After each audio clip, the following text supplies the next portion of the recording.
Hi children, I am going to start a new lesson. The title of the lesson is Parliament and the Central Government. Now let us start the lesson. In this lesson, we are going to learn about the government at central level and the law-making body at central level, that is Parliament. Parliament makes laws at the central level for the entire country. So about the central government and also the Parliament, which is the law-making body at central level, and how these laws are made by the Parliament, and about both the houses of the Parliament, that is Lok Sabha and Rajya Sabha, their composition and functions. We are going to learn about these things in this lesson. To start with, let us see the organs of the government at central level and their main functions. Now see the picture here. It shows the central government arrangement. There are three main organs, both at central level and state level also. There are three organs of the government, that is legislature, executive and central government, that is judiciary. Legislature, executive and judiciary. These are the three main organs of the government. Now let us see the main functions of all these three organs. Legislature makes the laws. Whether it is central level or state level, the main function of legislature is to make the laws. And executive, it implements those laws which are made by the legislature. Legislature makes the laws for the country, and then the executive wing organ, it implements the laws which are made by the legislature. And judiciary, it plays a crucial role in the implementation of laws. Before the laws made by the legislature are implemented by the executive, they are reviewed by the judiciary. They are checked by the judiciary to see whether these laws made by the legislature are in accordance with the constitution or not. And if any of the laws it goes against the constitution, violating the constitution, immediately that law is declared as void by the judiciary, and that law cannot be implemented by the executive. And this power of checking the laws made by the legislature before implementation is given only to the Supreme Court and the High Courts. And this special power given to the courts is called as judicial review. Remember it. The Supreme Court and the High Courts are given a special power to check the laws made by the legislature before they are implemented by the executive, to see whether they are according to the constitution or not. And if any of the laws made by the legislature is against the constitution, it is not in accordance with the constitution, it is declared as void by the judiciary, and that law cannot be implemented by the executive. And this special power given to the Supreme Court and High Courts is called as judicial review. Now let us proceed. The Parliament performs many functions. Parliament means central level. The legislature at central level is called as Parliament. And the Parliament performs many functions. The most important of all these functions is making laws for the entire country and taking all the policy decisions for the development of the country. These are the two main functions of the Parliament: making laws for the entire country and also taking all the policy decisions for the development of the country. That means how to use the resources like forests, minerals, about education, industries, agriculture, etc., etc., etc. And these laws made by the Parliament and the policy decisions taken by the Parliament are to be implemented by the government. Government means here implementation part is given to the executive organ. Remember it. The laws made by the legislature, they are to be implemented by the executive. For example, in 1986, the Indian Parliament adopted National Education Policy. And this National Education Policy guides the programs relating to education till today. Till today, the same education policy is being followed because it guides the programs relating to education even till today. And recently, the central government has introduced another new educational policy, and that is going to be implemented from next year onwards. That means throughout the country there will be the same educational system. It will be implemented from next year onwards. So in 2009, the Parliament passed the right to free and compulsory education for children. It was given as a fundamental right to all the children. That means children in the age group of 6 to 14 years, they are eligible to get they have the right to get free and compulsory education. And it was also implemented, and today all the children in the age group of 6 to 14 years age are eligible for free and compulsory education. And this right ensures quality education to all the children. Now the government is formed by the people. How it is formed by the people? People elect their representatives, that is members of parliament. Members of parliament are elected by the people directly, and these elected representatives rule the country on behalf of the people. And thus, the government which rules the country implements the laws made by the parliament for the development of the country and for the welfare of the people. Once again I am repeating, thus the government which rules the country implements the laws made by the parliament. For the development of the country, it has to implement the laws.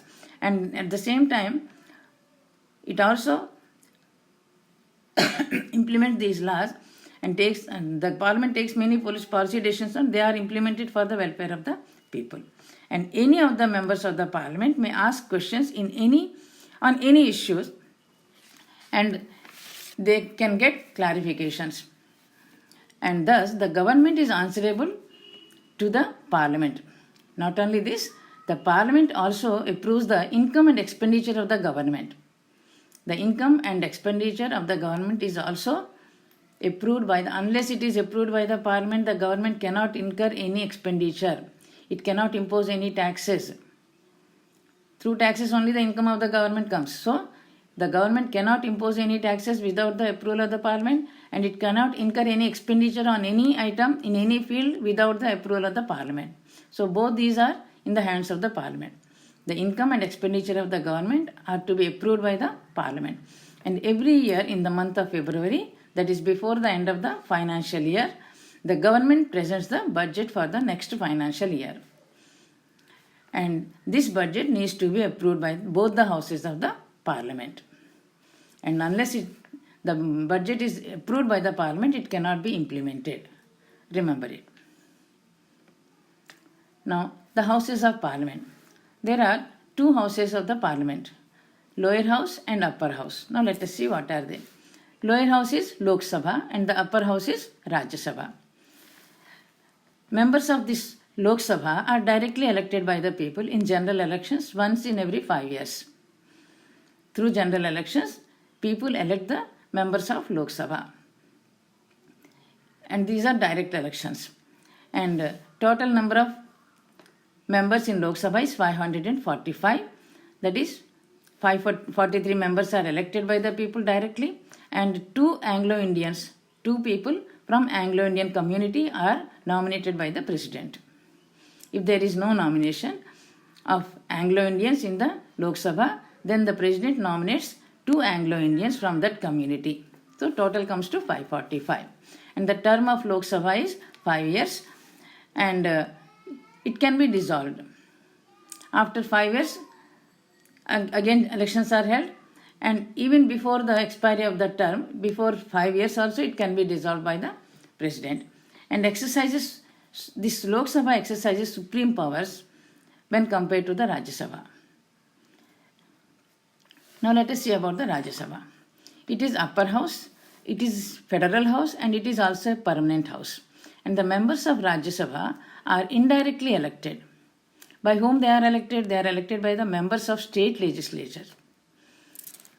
Members of Rajya Sabha are elected by the members of state legislatures, and maximum number of members in Rajya Sabha is 250. And in Rajya Sabha also 12 members are nominated by the president. The president nominates 12 members from among the people who have achieved some goals, or who have contributed in the fields of social service or sports, or in the field of any other field, social service or sports, like that, in any field, if they contribute anything, they are nominated by the president as the members of Rajya Sabha. So, like this, 12 members are nominated to the Rajya Sabha by the president. And as I told you, it is a permanent house. Its term is 6 years. The term of the house is 6 years. That members are elected for a period of 6 years. And state legislature, the members of Rajya Sabha are elected, indirectly elected by the members of state legislature. State legislature means state legislative assemblies and union territories elect their representatives to Rajya Sabha. And thus, this serves as a link between the state government and the central legislature process. And term of office for this Rajya Sabha is 6 years. The members are elected for a period of 6 years. It is a permanent house. How it is a permanent house? Because all the members do not retire at the same time. The members of Rajya Sabha, once in every 2 years, 1/3 members retire. So the other members will be there in the house. So the house does not get dissolved like Lok Sabha. So it is a permanent house. Only 1/3 of the members, they retire once in every 2 years, and in their place new members are elected. So it is a permanent house. Now, powers of the houses. What are the powers of this Lok Sabha and Rajya Sabha? Regarding powers, Lok Sabha, which is the lower house, it exercises more powers when compared to the Rajya Sabha. If any ordinary law is to be made by the parliament, this ordinary law also needs to be passed by both the houses of the parliament. It must be approved by Lok Sabha and Rajya Sabha also. Suppose there is a difference of opinion between both the houses regarding the approval of the law. If there is a difference of opinion between both the houses regarding approval of the law, then a joint sitting is called for by the president. A joint session of Lok Sabha and Rajya Sabha is presided over the president, and then it is decided, the final decision is taken in the joint sitting of both the houses. And because there are more members in Lok Sabha, it is likely that its view will prevail in such a meeting. Because there are 545 members are there in Lok Sabha, whereas in Rajya Sabha there are only 250 members. So even though a joint sitting is held by the president, in such a meeting also, it is likely that the view of the Lok Sabha members will prevail because they are majority in number. And secondly, in respect of money matters, that is financial matters or money bills, Lok Sabha exercises more powers. Lok Sabha has more powers regarding money bills or financial bills. And once the Lok Sabha, budget is also a money bill. So Lok Sabha passes the budget of the government or any other money bill. If it is passed by the Lok Sabha, then the Rajya Sabha cannot reject it. Any money bill or financial bill or the budget, if it is passed by the Lok Sabha, the Rajya Sabha cannot reject it. Thus we can see that the Lok Sabha has more powers in money matters. And most importantly, the Lok Sabha controls the Council of Ministers. Now let us see how it controls the Council of Ministers. Only a person who enjoys the support of the majority of the members of the Lok Sabha is appointed as the Prime Minister. I told you already, in general elections, people directly elect their representatives, and these representatives are members of Parliament. And whichever party gets the majority number of votes in the election, in general elections, that party elects its leader. And then that leader is appointed as the Prime Minister by the President. So who is being appointed as the President, as the Prime Minister? It is the leader of the majority party which wins the elections. And if the majority of the Lok Sabha members, they say they have no confidence, that means the Lok Sabha has the power to pass no confidence motion. In the Lok Sabha members say that they don't have any confidence in the Council of Ministers. All the ministers, including the Prime Ministers, they have to step down. They have to quit. They have to step down. And the Lok Sabha stand dissolved. And again general elections are held. And the Rajya Sabha does not have this power. I am once again repeating it. The Lok Sabha has the power to pass no confidence motion. If the Lok Sabha members, majority of the Lok Sabha members, they say they don't have confidence in the Council of Ministers, all the ministers, including the Prime Minister, have to step down. And the Lok Sabha gets dissolved. Now, elections to Lok Sabha. Why this Lok Sabha elections are given a special position? Because the members of Lok Sabha are directly elected by the people. That is the main reason why the Lok Sabha elections are so important. Because the members of Lok Sabha are directly elected by the people. Now let us see how it happens. Already I have explained it, I will repeat once again. Once in every 5 years, elections to Lok Sabha are held. And all the citizens who are of 18 years or above, they are eligible to exercise their right to vote in the elections. And it is also not necessary that they register their names in the constituency they live in, that is, in the electoral roll. They have each and every eligible person to exercise his or her vote. They have to get their names registered in the electoral roll of the constituency. Electoral roll means it is a list of registered voters, eligible voters. And unless we get our name registered in the electoral roll, we cannot exercise our right to vote. And a person above the age of 25 years can contest in an election to become a member of Lok Sabha. That is the eligibility to contest in the Lok Sabha elections. A person who is above 25 years of age, he can contest in the elections to become member of Lok Sabha. And there are total 545 Lok Sabha seats. And the states and union territories in India are divided into constituencies. And from these constituencies, members of Lok Sabha are elected.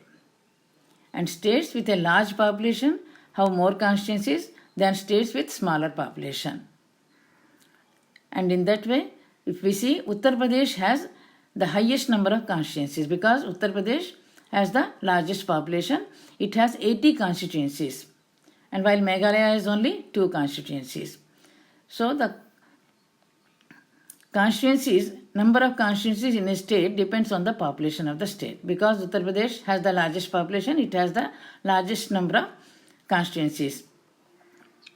And while Meghalaya has only 2 constituencies. And Andhra Pradesh has 42 constituencies. And the Union Territory of Chandigarh has only 1 constituency. Like that, it depends on the population of the state or the Union Territory. Now see the map here. This map shows the Lok Sabha constituencies in India. Total number of constituencies are 543 and out of these 543, 530 are elected from the states and 13 are elected from the Union Territories. And general seats are 423 and reserved for scheduled castes are 79 and reserved for scheduled tribes they are 41. Depending on the proportion of their population in the total population, these reservations are also given to scheduled castes and scheduled tribes in the constituencies. Now here in the list of these states, only one correction is there. Jammu and Kashmir. Now it has been divided into 2 union territories. So total number of constituencies, here it is given as 6. You can make it as Jammu and Kashmir Union Territory, it is 5. And Ladakh, only 1 constituency. That is the only correction you have to make in the list. And the others are as usual. They hold good. So you can see that all the union territories except Delhi, that is National Capital Territory of Delhi, 7 constituencies are there. Otherwise, in all the other union territories, there is only 1 constituency, that is 1 member is elected to the Lok Sabha from each union territory. And the largest number of constituencies, Uttar Pradesh. Now, here, on the basis of that map, you have to answer these questions. What is the number of Lok Sabha constituencies in your state and 2 neighboring states? Please do it as homework. Take it as your homework and do it. You can easily answer these questions. I need not give you any hints also for these answers. See to the map once again. I told you what is given in the map. It is the map of Lok Sabha constituencies, state-wise and union territory-wise. And you can answer these questions easily seeing to the map. Now the first elections to Lok Sabha.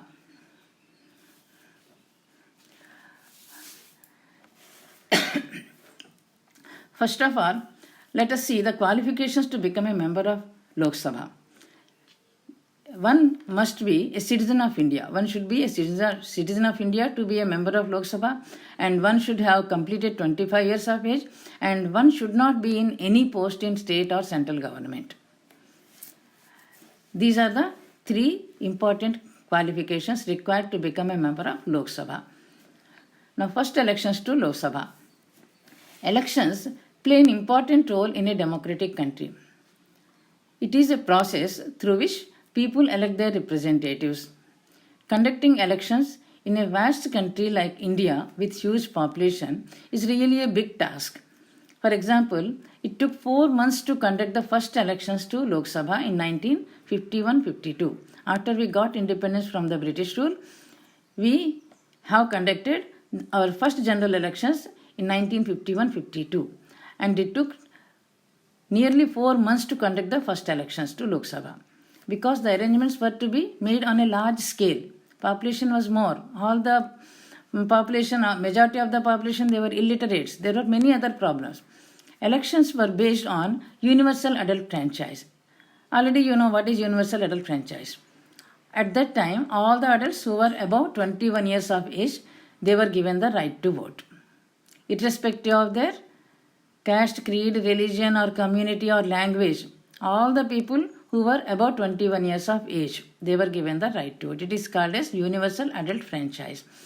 And these Lok Sabha elections were conducted on the basis of universal adult franchise. And it was in 1988, according to 63rd Amendment of the Constitution, the Indian citizens who complete 18 years of age are given the right to vote. From 1988 onwards, according to the 63rd Amendment, the eligibility or the right to vote was given to all the adults who completed 18 years of age.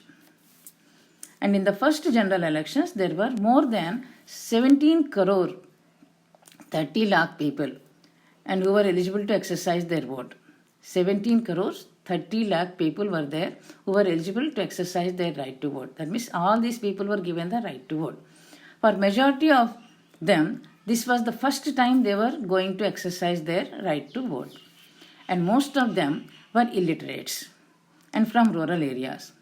And how can these people elect the leaders of their choice? That was the main question in front of many of the people and in front of many of the leaders also and the election commission also. Many people argued that elections are not suitable for a country like India because it is a caste-based society and people belonging to different castes do not accept the idea of equality, because democracy means equality of all the people. And when there are people belonging to different castes in the society, these people do not accept the idea of equality among all the people. People belonging to different castes in the society, they do not accept the idea of equality among all the people. So democratic elections are not possible in a country like India. And some other people, they were hopeful. They said that Indians have participated in the national movement. Already many of the Indians, Indian leaders and Indians also, and including women, they have participated in the national movement to struggle for our independence from the British rule. And after many years, after nearly more than 200 years, we got our freedom from the British rule. And now the people wanted to elect a government of their own choice. And they wanted the government to work towards creating a society where everyone is treated equally. They wanted equality of all the people in the society. And they also wanted the government to improve the living conditions of the people. And thus, everyone should have an equal opportunity to elect a government of their choice. Some people, they felt that everyone should be given an equal opportunity to elect a government of their choice. And to such people, the elections were an act of faith. That means with faith and confidence they wanted to exercise their right to vote.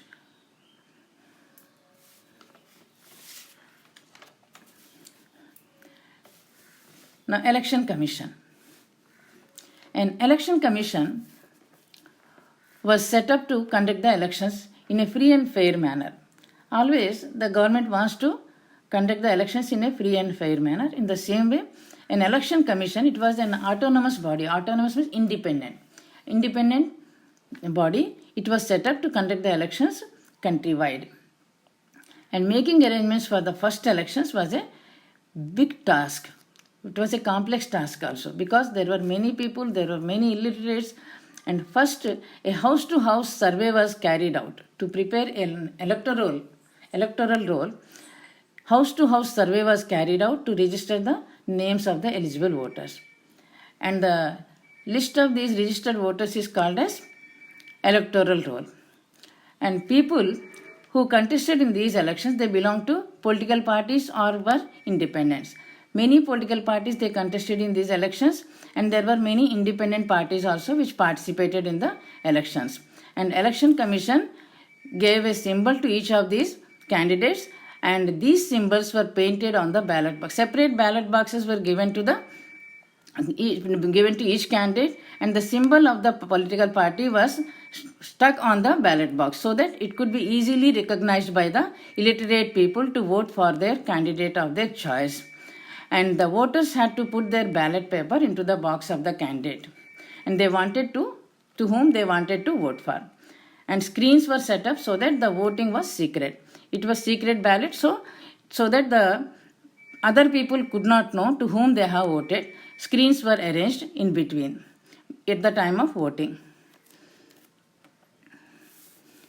And separate ballot boxes for all the political parties with their symbols stuck outside so that it would be easy for illiterate voters to identify the party of their choice and elect their representatives.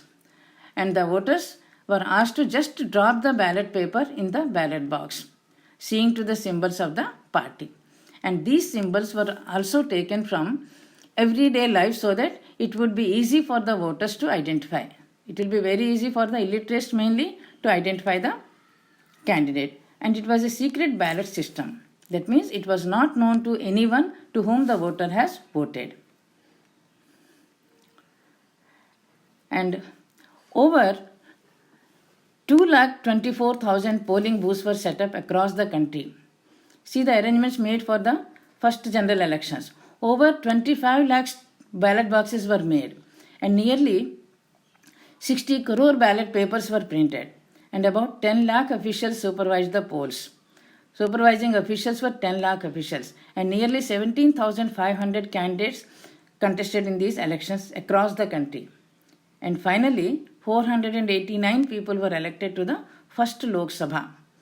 In general elections 1951-52, 489 people were elected, and the elections were conducted in a fair and free manner and in an impartial manner also, with very little violence.